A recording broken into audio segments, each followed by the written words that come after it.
세상에 공짜는 없습니다 라는 제목으로 은혜를 나누고자 합니다. 명절에 저희는 더 좀 바쁘죠. 이렇게 드리던 예배는 그대로 드리고, 요즘 어떤 교회는 이 명절 때 좀 예배를 새벽에 안 드리는 교회도 있는데, 우리 교회는 제가 그냥 새벽 시간 끝까지 잘 지켰습니다. 성도들의 안전을 위하여서, 오가는 길의 안전을 위하여서도 기도하고, 우리나라 감사하게 2번의 새해를 주셔서 이렇게 2번 감사하고, 갑절의 은혜를, 갑절의 축복, 새해 복 많이 받으세요 하고서는 2번씩이나 연초에도, 그리고 또 이렇게 설날에도 하나님 앞에 받은 복을 서로 나누는 귀한 시간을 갖습니다. 벌써 2월 말이니까 한 2달은 이렇게 그냥 새해 인사로 만나는 사람마다 새해 복 많이 받으세요 그렇게 인사를 하는 것 같아요. 그런데 이제 반면에 이렇게 새해에 모이면은, 설날에 모이면은 조금 마음이 안 좋은 분들이 꼭 그 화기애애한 분위기를 망치고 그르치는 경우들이 있습니다. 싸움을 겪는 경우들도 많고, 그래서 명절 때에 사건 사고 소식이 가족끼리 싸움으로 일어나는 그런 경우들이 얼마나 많은지 몰라요. 어느 집에서 싸우다가 이 불안당 같은 놈아 하는 욕을 했다라는 소리를 들었어요. 불안당이 뭐예요? 불안당은 땀을 흘리지 않는 무리를 불한당, 재물을 강탈하는 강도를 불한당이라고 합니다. 불량배는 뭐예요? 배를 받았는데 불량이었을 때의 불량배라고 합니다. 그렇지 않죠? 네. 올해 92세가 된 박조준 목사님이 젊을 때 쓰던 예화인데요, 그 불안당이라는 이야기를 하면서 어떤 임금이 성공을 위한 책을 좀 지어와라 그랬더니 한 수레를 지어왔더래요.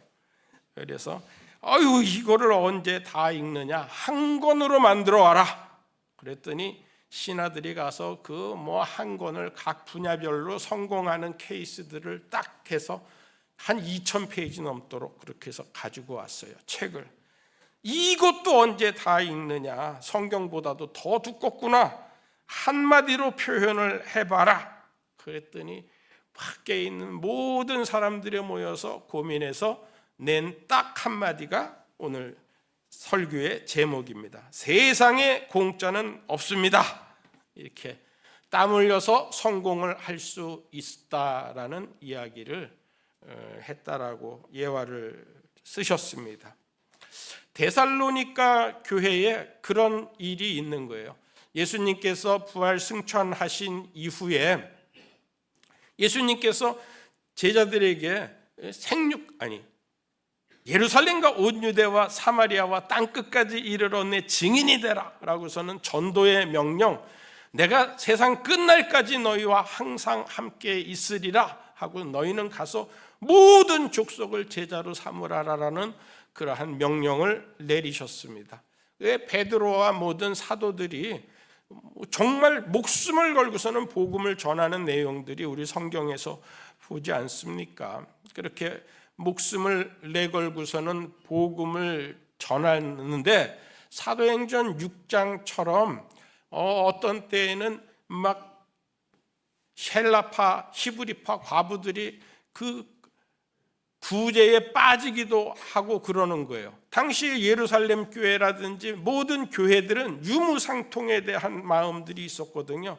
있는 것들을 서로 나눠 쓰기도 하고, 내 것 없이 서로 우리는 한 식구다, 한 공동체다, 한 예수 안에서 형제요 자매다라는 마음을 가지고 물질을 서로 유무상통을 하고 그랬는데, 이 일을 안 하고 그냥 거기서 계속 받아먹기만 하는 그러한 사람들이 있었는데, 이 문제가 된 게 이 데살로니가 교회에서 그런 일이 문제가 된 거예요. 식량이 떨어지자 교회에다가 우리 좀 도와주세요, 우리 좀 도와주세요, 우리에게 먹을 것을 주세요. 우리는 예수님의 재림을 기다리다가 이렇게 거둘 것이 없는 사람이 되었습니다 하는 그러한 사람들에게, 규모 없는 사람들에게 바른 물질관, 또 바른 노동관을 권면을 했습니다.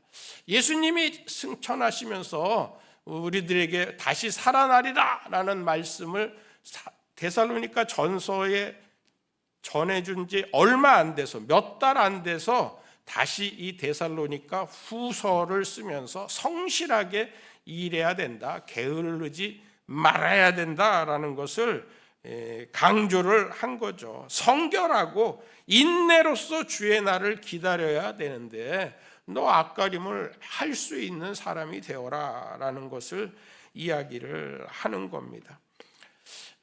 지금 뭐 시간부 종말론자들이 이러한 사람들이 많이 있어요. 기도원에 가서 자기가 그냥 가지고 있는 재산을 조금씩 그냥 사용하면서 나는 기도하면서 없으면 굶으면서 기다리겠다.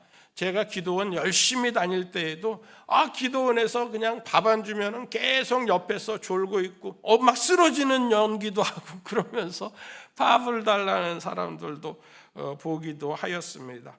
그러지 말고 성실히 일하면 하나님께서 엘리야를 돕듯이 까마귀를 통하여서도 돕고, 우리 교회도 마찬가지입니다. 여러분, 저와 여러분들이 하나님 앞에 드리는 예배가 열심을 다하고 그러면 우리 교회의 모든 일들이 많은 사람들에게 본이 되어서 그 모든 형통하게, 우리의 하는 일들을 형통하게 만들어 주실 줄로 믿습니다.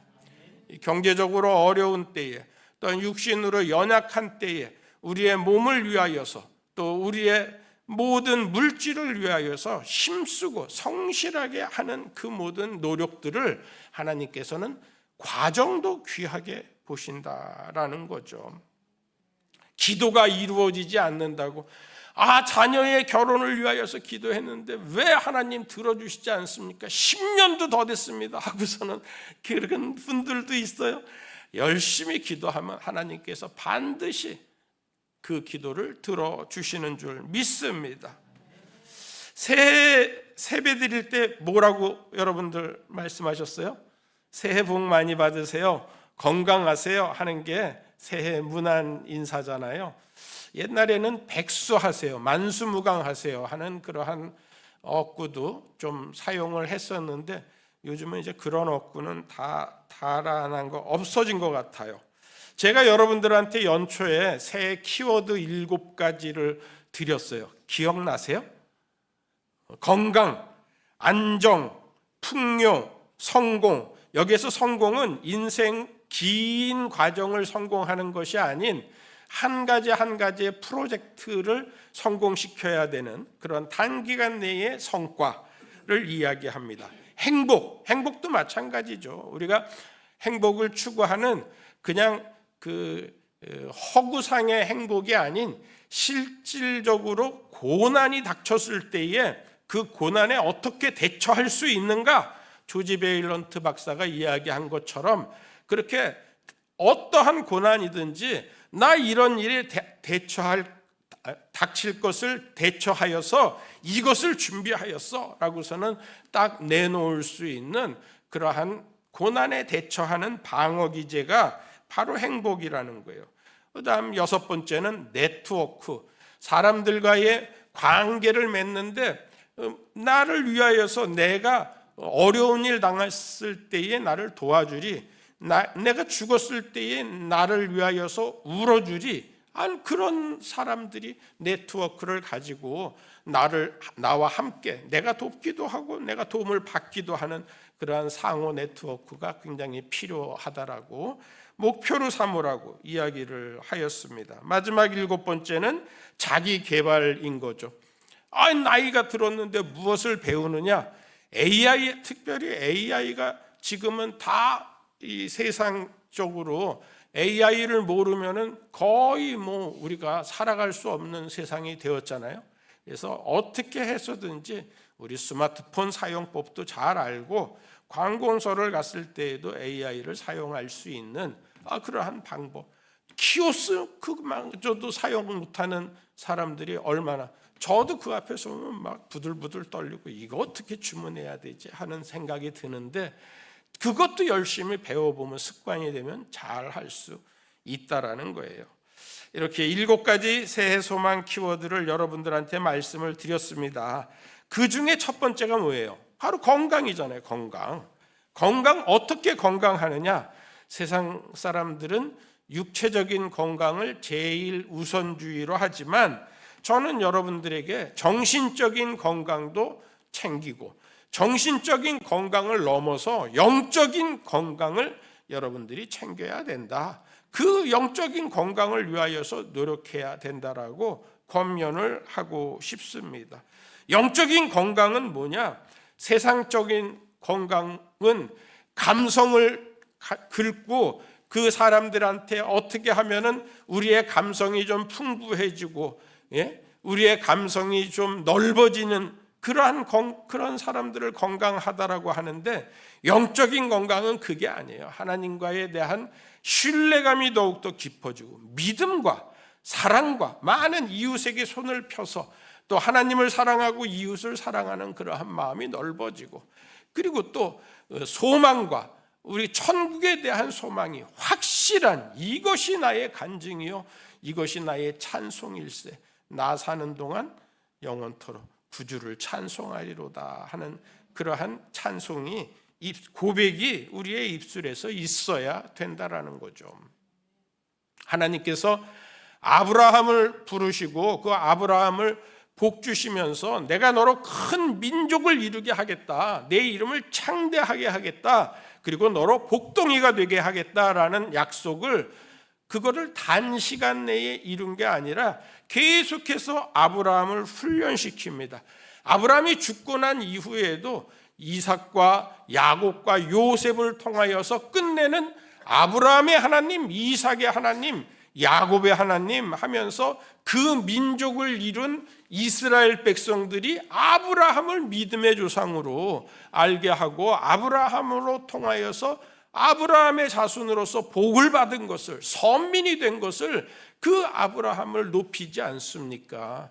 아브라함 당대에도 마찬가지예요. 아브라함에게 자식이 있으리라고 그랬는데 바로 자식은 1년 내에 10개월이면 나올 수 있는 자식을 하나님께서는 25년이나 품어두신 후에, 그를 훈련하신 후에 그에게 주신다라는 거예요. 이렇게 하나님께서 주시는 것은 우리의 생각과는 달리 하나님의 계획과 하나님의 뜻이 있다라는 거예요. 아브라함을 훈련시키고 이삭을 훈련시키고 야곱을 훈련시켜서 큰 민족을 이루고, 그 민족이 400년 동안 애굽의 종살이를 하게 하는데, 종살이를 하게 해서 약속의 땅을 줄 때에, 가나안을 다시 돌아오게 만들 때에는 그를 광야를 통하여서 40년 동안에 그의 모든 믿음을 다시 한번 훈련시키고, 믿음의 자녀들이 약속의 땅에 들어가서 오늘날 이렇게 이스라엘이라는 민족을 만드는 거잖아요. 작지만 하나님께서 큰 민족을 이루신 것을 우리는 오늘날 확인할 수 있다라는 거예요. 오늘 데살로니가 후서에 사도 바울은 그것을 이야기하고 있어요. 너희가 게으르게 하나님의 약속을 믿고 있으면 낭패를 당할 것이다, 경을 칠 것이다. 게으르지 말고 성실하게, 그리고 정결하게 인내로서 우리를 본받고, 우리가, 사도 바울은 그 천막 짓는 일들을 하면서 자비량 선교를 하는 사람이었잖아요. 그렇게 열심히 하듯이 너희도 열심을 하라, 우리를 본받아라, 그렇게 이야기를 하고 있어요. 13절에는 형제들아 너희가 선을 행하다가 낙심하지 말라라는 말씀도 하고 있어요. 하다가 지칠 수도 있어요. 그런데 그 지친 일에 너희들 낭패를 당했다라고 거기에서 절망하거나 낙심하지 말고 다시 일어나서 그 모든 일들을 행하라. 끝까지 행하면 평강의 주께서 때마다 일마다 너희에게 평강을 주시리, 은혜를 주시리라, 그런 말씀을 하고 있습니다.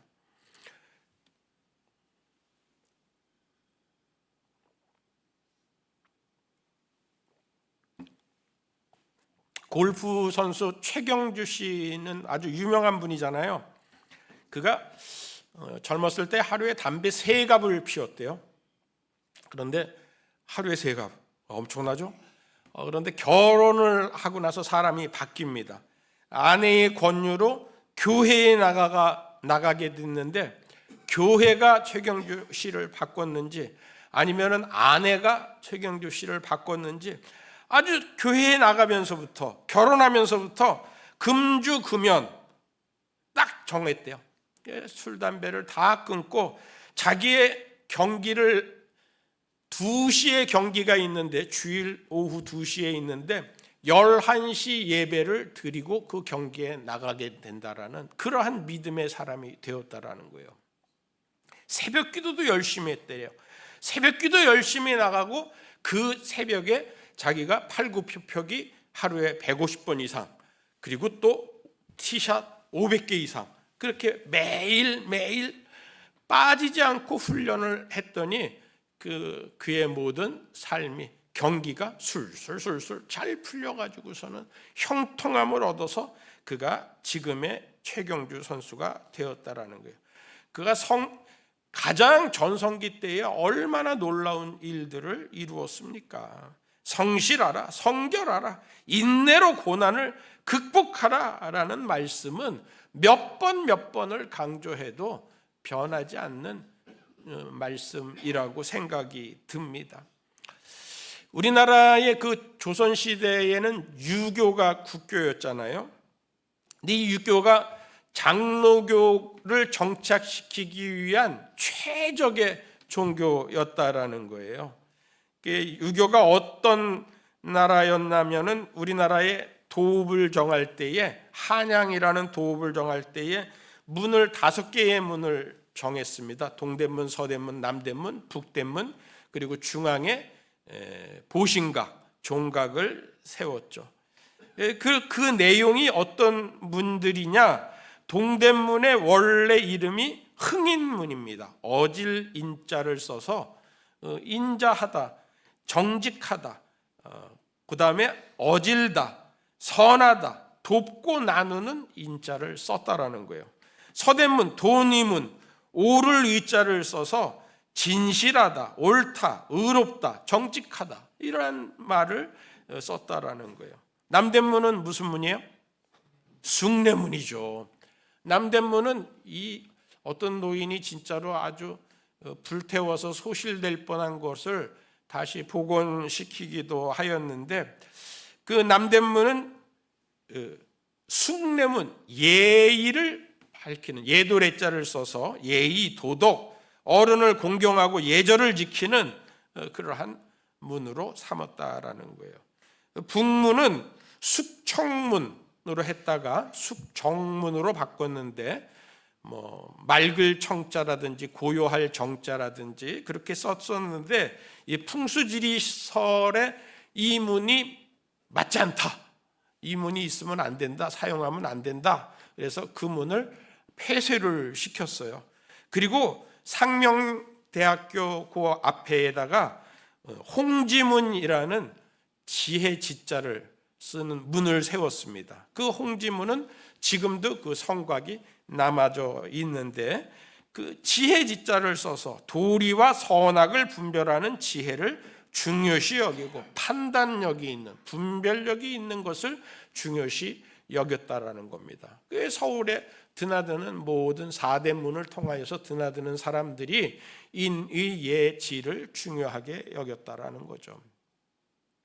중앙에는 보신탕을 먹는 각이 아니라 믿음과 신뢰를 중요하게 여기는, 지금은 이제 종각이 되었습니다. 거기에 이제 그 종을 달아놓고 그 연말에 또는 정오에 그 종을 치는 그러한 행사를 하기도 하는데, 거의 믿고 신뢰하는, 그래서 인의 예지 신이 유교의 가장 그 중요시 여기는 그러한 단어들인데, 그게 선을 행하고 하나님을 믿으라는 장로교의 교리와도 잘 맞다라는 거예요. 우리가 선을 행하되 낙심하지 말라라는 말을 우리 장로교에서는 굉장히 중요하게 이야기를 하고 있습니다. 고종 황제는 그래서 기독교를 이 나라의 국교로 합시다라고서는 아주 막 그 간절하게 서로 이야기를 하고 그랬다고 그래요. 고종 황제의 이야기가 받아들여졌으면은 얼마나 좋았을까 하는 생각을 갖습니다. 요즘 그 K 문화가, K 컬처가 굉장히 성황하고 있는데요. 영화계에서도 아주 기독교에 대한 영화가, 좋은 영화가 2편이 나왔습니다. 신의 악단은 완전히 그 기독교를 홍보하는 그러한 영화예요. 저 북한 땅에 그 기독교가 지금도 지하교회가 그렇게 있고, 그리고 하나님께서 역사하셔서 그곳에 성도들이 있고, 그 성도들이 끝까지 믿음을 지키고 대를 이어간다. 70년이 지나고 지금 몇 년째요, 분단의 세월이. 그럼에도 불구하고 하나님께서 그곳에 믿음의 평양의 대부흥 운동을 다시 계획하리라라는 그러한 기대감과 소망을 저는 갖습니다. 얼마 전에는 왕가 사는 남자도 제가 한번 보았어요. 단종 이야기인데요. 이 단종도 사실 자기를 희생하면서까지도 많은 마을 사람들의 생명을 살리고자 하는 그러한 마음들이 영화에 잘 나타나져 있어요. 많은 감동을 줍니다. 이러한 영화들이 있는 한 우리가 주님을 기다리면서 전도하는 거예요. 예수 그리스도는 살아계십니다. 주님은 우리에게 힘이 되시고 주님 반드시 다시 오십니다. 우리가 선을 행하되 낙심하지 맙시다. 하나님의 은혜로 삽시다 하고서는 여러분들이 건강한 믿음 생활을 하는 거예요.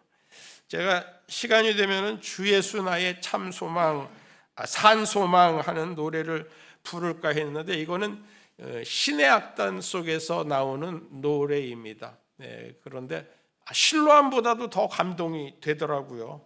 그래서 여러분들과 부를까 했는데 제가 한 2주차 이렇게 목청이 좀 안 좋아요.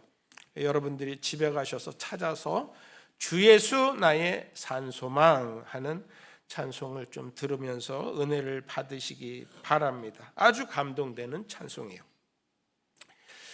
그리고 16절서부터 18절까지는 이제 축복에 대한 말씀입니다. 성실하게 살라, 선을 행하되 낙심하지 말라 하는 말씀에 이어서 16절부터 18절까지는 평강의 주께서 친히 때마다 일마다 너희에게 평강을 주시고 주께서 너희의 모든 사람과 함께 하시기를 원하노라. 18절에 우리 주 예수 그리스도의 은혜가 너희의 무리에게 있을지어다 라고서는 말씀하고 있습니다. 여기 평강으로 해석된 에이레네라는 단어는 구약에는 샬롬이라고 표현을 하죠. 피스라고, 영어 성경에서 피스라고 번역을 한 것으로는 좀 부족하다라고서는 생각이 들 정도로 아주 깊은 그러한 단어입니다. 혼돈과 염려, 두려움과 무질서, 싸움이 없는 완전한 평정의 상태를 에이레네, 평강이라는 단어를 설명합니다. 그래서 하나님을 설명할 때에 평강의 하나님 그렇게 이야기하는데, 거의 모두 다 평강이라는 단어가 하나님에게 쓰였어요. 그런데 바로 요 구절은 16절은 평강의 주께서라고서는 썼잖아요. 주님, 예수님께서 부활하신 이후에 하나님이 하늘에서 내려오셔서 하나님과 다시 하나님 되심으로 올라가신 이후에 하나님 보좌 우편에 앉아 계시는 하나님이 예수 그리스도께서 삼위일체를 다 동격인 것을 이야기하는 거죠. 그 하나님의 평강이 예수 그리스도의 평강과도 같다라는 것을 이야기를 하고 있다라는 겁니다.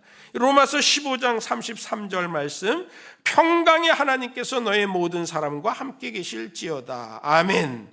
데살로니가 전서 5장 23절, 평강의 하나님이 친히 너희를 온전히 거룩하게 하시고 또 너희의 온 영과 혼과 몸이 우리 주 예수 그리스도께서 강림하실 때에 흠없게 보존되기를 원하노라, 이렇게 말씀을 하고 있죠. 평강의 하나님인데 여기만 평강의 주께서 친히 때마다 일마다 우리들이 하는 모든 일들과 함께 하시면서 때마다 일마다, 할렐루야, 여러분들이 숨쉬는 그 순간에 하나님은 여러분들과 함께 하시고 우리에게 평강을 주시고 우리와 함께 하시는, 그래서 주 그리스도의 은혜가 우리 모든 무리 위에 함께 하실지어다 하면서 데살로니가 전후서는 마무리를 짓고 있습니다.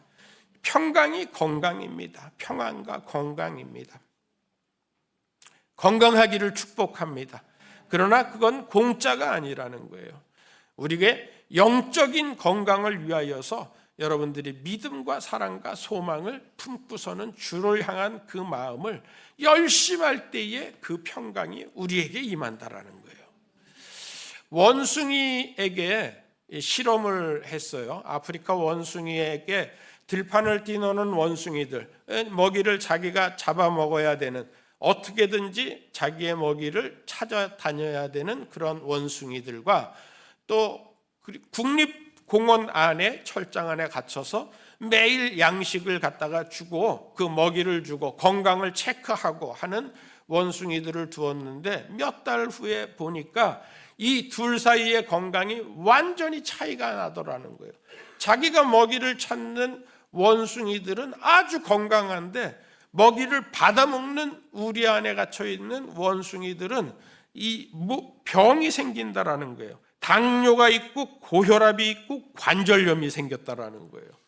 그래서 노력하지 않는, 성실하지 않은 원숭이들에게는 이런 건강이 없다라는 학계의 발표를 내놓았어요.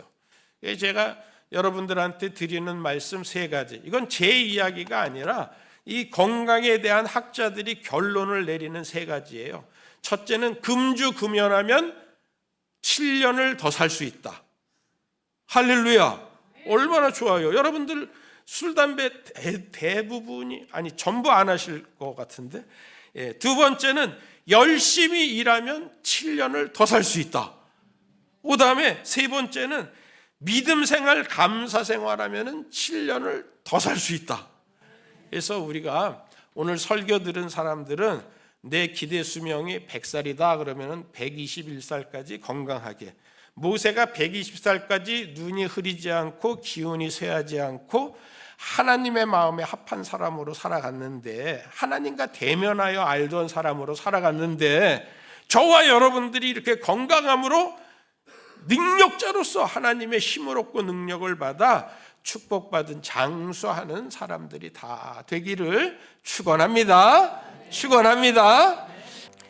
이제는 우리 구주 예수 그리스도의 무한하신 은혜와 크고 놀라우신 하나님의 사랑과 성령님의 감화감동 축복 역사 교통케 하심이 오늘 예배를 통하여 하나님께서 평강을 주신다, 때마다 일마다 우리를 도우신다라는 말씀을 깊이 새겨 이 땅에서 사는 동안 하나님의 영광을 위하여 성실하게 일하고 게으르지 않게 하나님 앞에 나와 늘 건강한 삶을 살게 하여 주시기를 우리 모든 성도들의 가정과 산업과 일터와 자녀들이 형통하기를 간절히 축원하옵나이다. 아멘.